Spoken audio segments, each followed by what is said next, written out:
America, Iran, Israel युद्ध में रोज आप एक नया मोड़ देखते हैं। कभी लगता है कि युद्ध स्थगित होगा, लेकिन अचानक होता है हमला। कल भी हमने बात की कि कैसे अमेरिका ने ईरान के एक शहर इस्फहान पर हमला किया, उसके आर्सेनल सेंटर पर तबाह करने की कोशिश की गई, लेकिन कितना हुआ नहीं हुआ वो हमने कल डिस्कशन किया। लेकिन इन तमाम चीजों के बीच पाकिस्तान और चाइना की एंट्री भी हो रही है। और 31 मार्च जो कल का दिन था, उस दिन उन दोनों की एक मीटिंग हुई और 5 पॉइंटर्स पर चर्चा हुई है। अब ये 5 पॉइंटर्स है क्या? कैसे ये अब इस पूरे युद्ध को इफेक्ट करने वाले हैं? किस दिशा में ये लेके जाने वाले हैं? इस पर हमारे साथी सुल्तान हमारे साथ हैं, उनकी डायरी भी खुल चुकी है और अब इस डायरी से आगे आप प्रस्थान कीजिए। सुल्तान। जी। कल पाकिस्तान और चीन के बीच में चीन ने एक जॉइंट स्टेटमेंट जारी किया। उसमें उन्होंने बताया कि इस युद्ध को रोकने के लिए वो 5 पॉइंट का जो है एजेंडा वो सामने रख रहे हैं। और ये 5 पॉइंट्स क्या हैं, पहले इनको एक बार समझ लेते हैं, हुँ, फिर इसका ये कितना इफ़ेक्टिव होगा, ये समझ लेते हैं और इसका असल में गणित क्या है और क्यों ये जो है वो 5 पॉइंटर्स एजेंडा जो है वो रखा गया, उसको भी समझ लेते हैं, उसके पीछे के कारण। तो बारी-बारी से सारी चीज़ों पे चलते हैं। पहली चीज़ तो ये है कि 5 पॉइंटर्स जो एजेंडा है उसको समझ लेते हैं। सूरज, तो पहली बात ये है कि पहला एजेंडा उसमें ये है कि हॉस्टिलिटी दोनों तरफ से बंद हो, मतलब दोनों तरफ से एक-दूसरे के ऊपर जो हमला किया जा रहा है, ईरान की तरफ से इज़राइल और अमेरिका के ऊपर, और या अरब देश जो जहाँ-जहाँ पे अमेरिकी उनके सेंटर्स हैं, या अरब देशों के जो सिविलियन इंफ्रास्ट्रक्चर है, उसके ऊपर भी हुँ, ईरान की तरफ से जो हमला हो रहा है, तो ये सारे हमले जो हैं, वो तमाम हमले तुरंत बंद कर दिए जाएँ। दूसरी चीज़ ये है कि जल्दी से जल्दी जो है पीस टॉक जो है वो इनिशिएट हो दोनों के बीच में।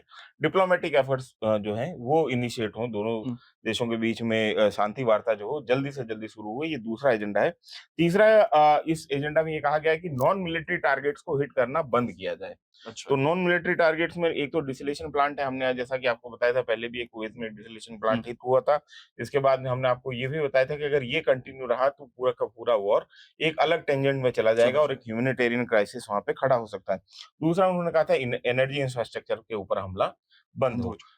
एनर्जी इंफ्रास्ट्रक्चर का मतलब ये है कि जो ऑयल के जो इंफ्रास्ट्रक्चर हैं, ऑयल और गैस रिजर्व्स के जो इंफ्रास्ट्रक्चर हैं, उसके ऊपर भी, साथ ही साथ ईरान के ऊपर हमने लगातार देखा कि ईरान के एनर्जी, खास तौर पे इलेक्ट्रिसिटी जो इंफ्रास्ट्रक्चर है, उसको भी निशाना इज़राइल की तरफ से बनाया बनाया जा रहा गया। है, तो उसके ऊपर भी मना किया गया। और तीसरा उसमें इंक्लूड किया गया है सिविल न्यूक्लियर फैसिलिटीज़ जो हैं, जैसे न्यूक्लियर पावर प्लांट्स वगैरह हैं, जो हुँ, कि सिविलियन इस्तेमाल के लिए हो रहे हैं, जैसे हुँ, बुशाहर का न्यूक्लियर पावर प्लांट वगैरह है, हुँ, हुँ, तो इनको हिट किया जाना बंद किया जाए। हुँ, जैसे डिमोना में है, तो वहाँ पर भी न्यूक्लियर पावर प्लांट है इज़राइल का, तो वो भी ईरान की तरफ से हिट करने की कोशिश की गई थी। हुँ, तो ये जो है दोनों तरफ से बंद किया जाए, ये तीसरा एजेंडा है। चौथा ये है कि शिपिंग लेन जो है स्ट्रेट ऑफ हॉर्मुज़ में, वहाँ से जो सिविलियन इस्तेमाल की, या जो मर्चेंट जो शिप्स हैं, उनको हुँ, निकलने दिया जाए, उनके लिए रास्ता जो है, उनकी हुँ, सुरक्षा जो है, हुँ, हुँ, उसको सुनिश्चित किया जाए। हुँ, हुँ, और पाँचवाँ जो है वो ये है कि प्राइमेसी ऑफ यूएन चार्टर हो, कि मतलब यूएन चार्टर के हिसाब से जो नियम हुँ, कानून है, जिसमें मल्टीलेटरल कंट्रीज का इन्वॉल्वमेंट है, और एक फ्रेमवर्क यूएन चार्टर के हिसाब से तय किया जाए, हुँ, ताकि इन दोनों के बीच में पीस टॉक जो है उसी चार्टर के हिसाब से, उन्हीं फ्रेमवर्क के हिसाब से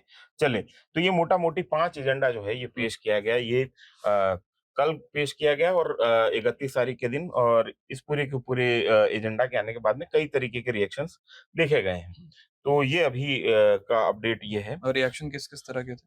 रिएक्शंस मतलब मार्केट में कई तरीके के रिएक्शंस आए हैं। एक बात ये विस्पर हो रहा है कि हुँ, लगातार, मतलब कि हो सकता है कि यहाँ से ईरान भी जो है, जो टेबल पे आने के लिए रिलक्टेंट था इतने समय, वो आ जाए। वो आ जाए। तो ये एक तरीके के, इस तरीके के विस्पर्स लेकिन हो रहे सवाल हैं। अमेरिका को लेकर भी उठ रहा है ना, क्योंकि अमेरिका से एक फिर एक बयान आता है ट्रम्प का, जो बोलते हैं या तो आप अमेरिका से तेल खरीदिए या फिर आप स्ट्रेट ऑफ हॉर्मुज़ से जाके आप वहाँ से जूझिए। अमेरिका के लिए अभी ये बहुत इम्पोर्टेंट है ये समय, क्योंकि अमेरिका के पास में वेनेजुएला का भी प्रोडक्शन हब जो है, हुँ, वेनेजुएला का जो ऑयल रिजर्व है, वो भी अमेरिका के कंट्रोल में है एक तरीके से। हुँ, दूसरी बात ये है कि अमेरिका खुद मास प्रोडक्शन कर रहा है क्रूड ऑयल का क्रूड और ऑयल। गैसोलीन का। हुँ, तो उनके लिए अब ये समय जो है वो बहुत महत्वपूर्ण है, क्योंकि इस समय पूरी तरीके से, मतलब 20 से 30% जो है ऑयल प्रोडक्शन की गल्फ कंट्रीज की कैपेसिटी जो है वो चोट खाई है, इस हुँ, पूरे के युद्ध में जख्मी है वो, हुँ, जो ऑयल प्रोडक्शन कैपेसिटी है। और उसके बाद ये स्थिति बनती है कि अमेरिका के लिए एक बहुत बड़ा वैक्यूम है कि वो हुँ, एनर्जी सेक्टर में जो स्थापित प्लेयर्स हैं पहले हुँ, से, जो ओपेक की जो कंट्रीज़ हैं, मतलब ऑन एनर्जी प्रोडक्शन की जो हुँ, कंट्रीज़, जिसमें रशिया है, गल्फ कंट्रीज़ हैं, हुँ, ईरान है, तो यहाँ पे जो वैक्यूम खड़ा हुआ है, उस वैक्यूम को अमेरिका फ़िल फ़िल करे, करें। और ये उसकी अमेरिका की लगातार कोशिश है। हुँ, हुँ, तो अमेरिका के लिए ये एक आपदा में अवसर जैसी स्थिति है, एक ब्लेसिंग इन डिसगाइज़ है। तो उसको वो करने की कोशिश कर रहा है। तो अमेरिका इसीलिए बार-बार जोर दे रहा है कि आप अपने ऑयल जो है, हुँ, वो हमसे खरीदना शुरू करें, ताकि हमारा जो है रेवेन्यू उस सेक्टर बढ़ में जाए।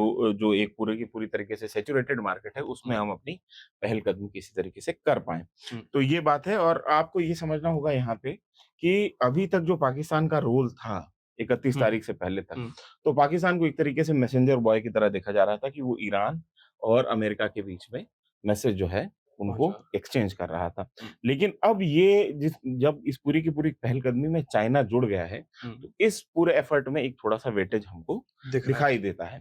क्योंकि चाइना के ऊपर जो है ईरान की डिपेंडेंसी डिपेंड्स बहुत बहुत ज़्यादा ज़्यादा है। है। ईरान अपना 90% एक्सपोर्ट जो है क्रूड ऑयल का और गैस का जो है वो चाइना को करता है। हुँ, तो उसका एक ही बड़ा क्लाइंट है, लार्ज क्लाइंट है चाइना। इसी वजह से वो है ईरान को चाइना का एक बात मानने के लिए उसके पास सामने मजबूरी है क्योंकि उसके आर्थिक हित जुड़े हुए हैं, हुँ, खास तौर पे ऐसे वोलेटाइल समय में जब चारों तरफ जो है युद्ध की स्थिति है। इसीलिए आपने देखा होगा स्ट्रेट ऑफ हॉर्मुज़ में शुरुआती 1-2 दिनों के बाद में चाइना के ऑयल टैंकर्स, चाइना के जो वो जा ये रहे थे। वो जा रहे थे, शिप्स जा रही थी, उनको जो गुजरने दिया जा रहा था। तो अब जो है क्योंकि इससे पहले चाहे पाकिस्तान की तरफ से एक और कोशिश हुई थी इसी तरीके के डिप्लोमेटिक टॉक शुरू जब करवाने की। 5 विदेश मंत्री जब आए थे हाँ, तब, जब 4 विदेश 4 मंत्रियों की विदेश मंत्री मिले थे। मुलाकात हुई थी जिसमें 4 देश शामिल थे रविवार को। इसमें इजिप्ट था, सऊदी अरेबिया था, पाकिस्तान था और तुर्की था। इन 4 देशों के विदेश मंत्रियों की बातचीत हुई थी इस्लामाबाद में, पाकिस्तान में। पिछले बीते रविवार की बात है और उसके ऊपर काफ़ी पाकिस्तान की तरफ से हो हल्ला किया गया कि हम जो है और उससे पहले जब ये बातचीत शुरू हो रही थी, उससे पहले पाकिस्तानी मीडिया में बाकायदा ये चला गया कि एक कोई बड़ी पर्सनैलिटी आने वाली है, जिससे इस पूरी की पूरी बातचीत का रुख बदल जाएगा हुँ, और यहाँ से जो है डिप्लोमेटिक टॉक शुरू हो जाएँगी।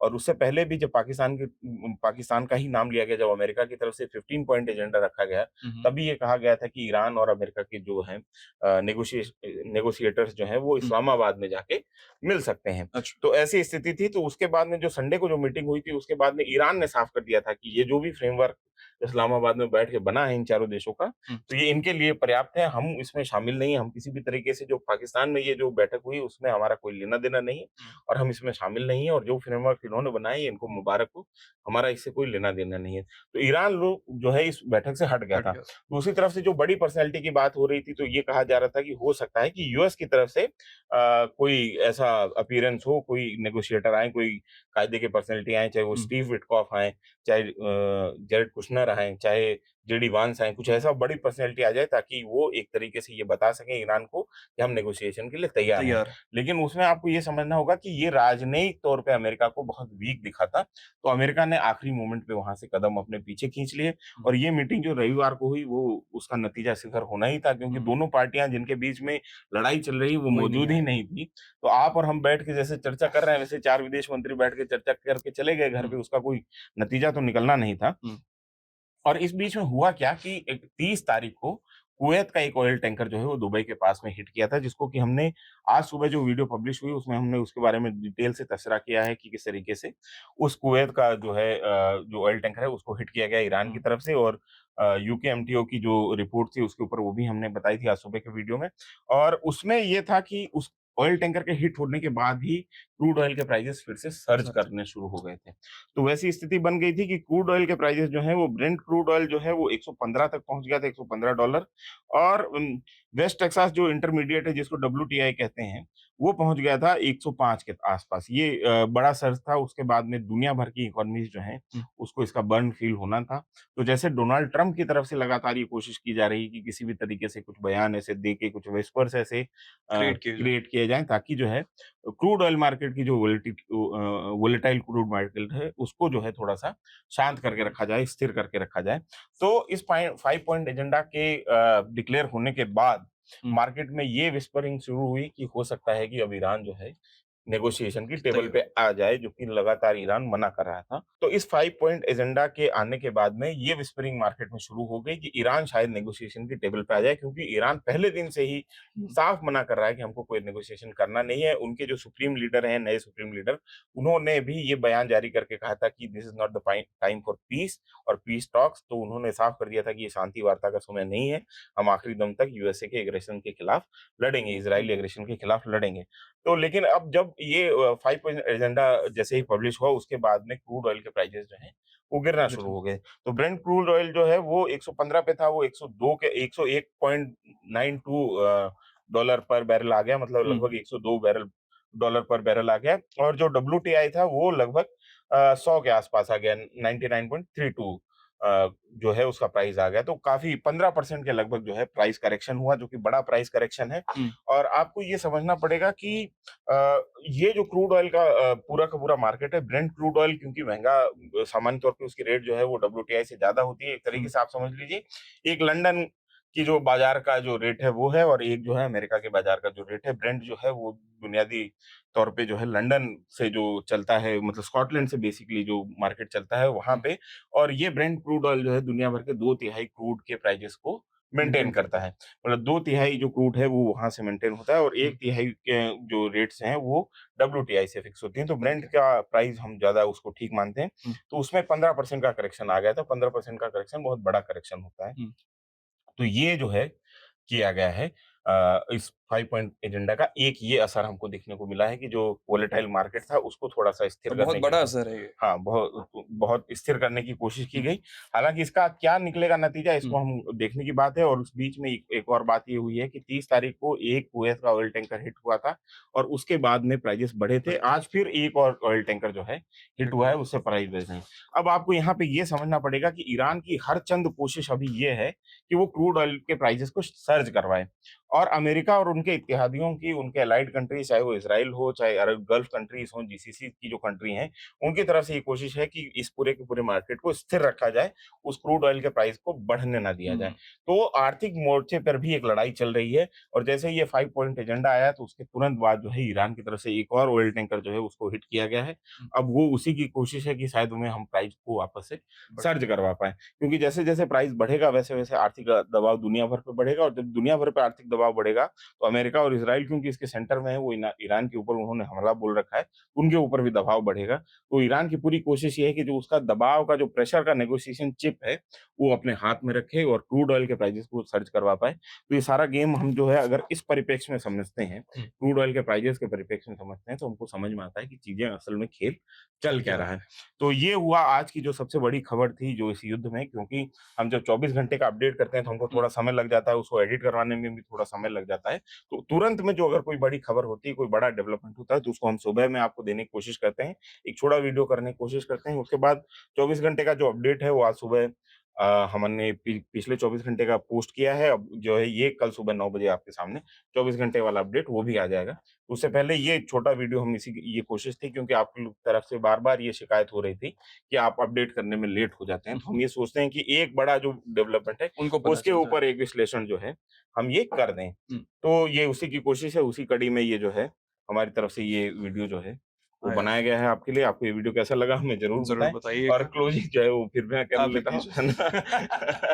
तो जब तक जब तक नहीं आ रहे हैं हुँ। इनके महानुभाव, इनके हाँ यार, प्रिय मित्र सौरभ सौरभ, सौरभ की अभी तब तक क्लोजिंग सौरभ कल विनय ही चाय करेंगे, हाँ। सुल्तान ही करेंगे। सौरभ कल चाय बागान गया है आसाम में, उसकी रिपोर्टिंग जो वहाँ पे चाय बागान में किस तरीके से मज़दूर लोग काम करते हैं और वहाँ पे उनकी क्या समस्या है, उसके ऊपर सौरभ ने एक डिटेल रिपोर्टिंग की है, जो कि अभी जल्द ही उसकी ग्राउंड रिपोर्ट आपके सामने आने वाली है। और जैसे आप प्यार आप इन वीडियोज़ को देते हैं, ईरान-इज़राइल वॉर के वीडियोज़ को देते हैं, वैसा ही प्यार हमारी ग्राउंड रिपोर्ट्स को देंगे, उससे ज़्यादा देंगे। क्योंकि न्यूज़ पिंच की एक बुनियादी पहचान रही है कि हम ग्राउंड रिपोर्टिंग के ऊपर ज़्यादा फ़ोकस करते हैं। और इस बीच में थोड़ा-सा हमारा गैप आ गया था ग्राउंड रिपोर्टिंग में, हम फिर से उसी के ऊपर फ़ोकस कर रहे हैं।